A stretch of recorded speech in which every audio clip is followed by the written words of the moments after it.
காசிக்கு நிகரான ஆலயம் தமிழகத்தில் எங்கு உள்ளது தெரியுமா? புண்ணிய ஸ்தலங்களில் ஒன்றாக பார்க்கப்படுவது காசி.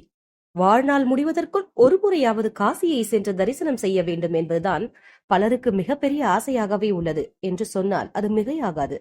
அத்தகைய காசிக்கு நிகரான ஆலயம் ஒன்று தேனி மாவட்டத்தில் உள்ளது. பெரியகுளத்தில் உள்ள பாலசுப்பிரமணிய சுவாமி கோவில்தான் காசிக்கு நிகரான ஆலயமாகும். அதன் பின்னணி என்ன என்பதை பற்றி இந்த பதிவில் தெரிந்து கொள்ளலாம். தேனி மாவட்டம் பெரியகுளத்தில் அமைந்துள்ளது அருள்மிகு பாலசுப்பிரமணிய சுவாமி திருக்கோவில். தஞ்சை பெரிய கோவிலை கட்டிய ராஜராஜ சோழனின் வாரிசான ராஜேந்திர சோழனால் சுமார் 1200 ஆண்டுகளுக்கு முன்பு கட்டப்பட்டது. பழமையான கோவில்.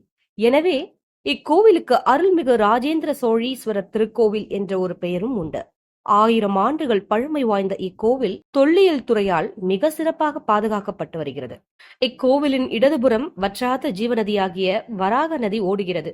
இந்த வராக நதியின் இருபுறத்திலும் ஒன்றை ஒன்று எதிராக பார்த்த வண்ணம் ஆண் மருத மரம் ஒன்றும் பெண் மருத மரம் ஒன்றும் உள்ளது.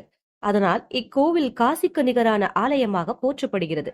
மேலும் இக்கோவிலில் சரஸ்வதி, லட்சுமிக்கென தனித்தனியாக பூஜைகள் நடத்தப்படுகிறது. படைப்பு கடவுளான பிரம்மனுக்கு என்று தனியாக சன்னதி உள்ளதாகவும் சொல்லப்படுகிறது. உயர்ந்த கோபுரத்தை தாங்கியுள்ள பழமையான இக்கோவில் பல்வேறு சிறப்புகளை பெற்றதாக உள்ளது.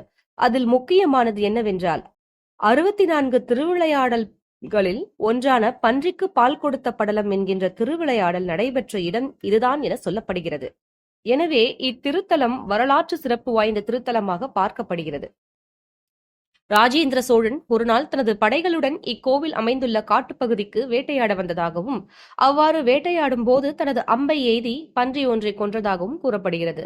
இறந்து போன அந்த பன்றியானது சற்று நேரத்துக்கு முன்பு தான் குட்டிகளை போட்டு தனது குட்டிகளுக்கு பால் கொடுத்து கொண்டிருந்ததாம். இதை சரியாக கவனிக்காத மன்னரின் செயலால் அம்பு துளைத்து பன்றியானது மரணத்தை தழுவவே பசியோடு தவித்த அதன் குட்டிகளுக்கு முருகப்பெருமானே பன்றி தலையோடு வந்து பால் கொடுத்ததாக சொல்லப்படுகிறது. இதனை பார்த்த ராஜேந்திர சோழன் தன் தவறை உணர்ந்து முருகப்பெருமானிடம் மன்னிப்பு கேட்டதோடு அந்த இடத்தில் முருகப்பெருமானுக்கு கோவில் ஒன்றை பிரம்மாண்டமாக எழுப்பியுள்ளதாகவும் சொல்லப்படுகிறது. இதுதான் இந்த அருள்மிகு பாலசுப்பிரமணிய சுவாமி கோவிலின் வரலாறு. மேலும் இத்திருத்தலத்தில் அறம் வளர்த்த நாயகி வீற்றிருப்பதாகவும் சூரசம்ஹாரம் நடைபெறும் போதும் அதற்காக வேல் வாங்கும் போதும் அம்பாளிடமிருந்து வேலானது தானாக வந்து விடுவதாகவும் கூறப்படுகிறது. இதனால் இக்கோவிலில் சூரசம்ஹாரம் நிகழ்வும் வெகு விமர்சையாக கொண்டாடப்படுகிறது. மேலும் இங்கு அஷ்டமி மாத திருவாதிரை, சங்கடஹர சதுர்த்தி போன்ற நாட்களில் எல்லாம் சிறப்பு பூஜைகள் நடைபெறுகிறது. மேலும் இக்கோவிலில் நேர்த்திக்கடன் செலுத்தும் பக்தர்களுக்கு திருமண தடை நீங்குவதாகவும் தீராத வயிற்று உபாதைகள் நீங்கி வளமுடன் வாழ்வதாகவும் பக்தர்களால் நம்பப்படுகிறது.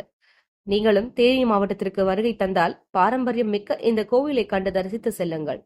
அருள்மிகு சுப்பிரமணிய சுவாமியின் அருளையும் பெற்று செல்லுங்கள்.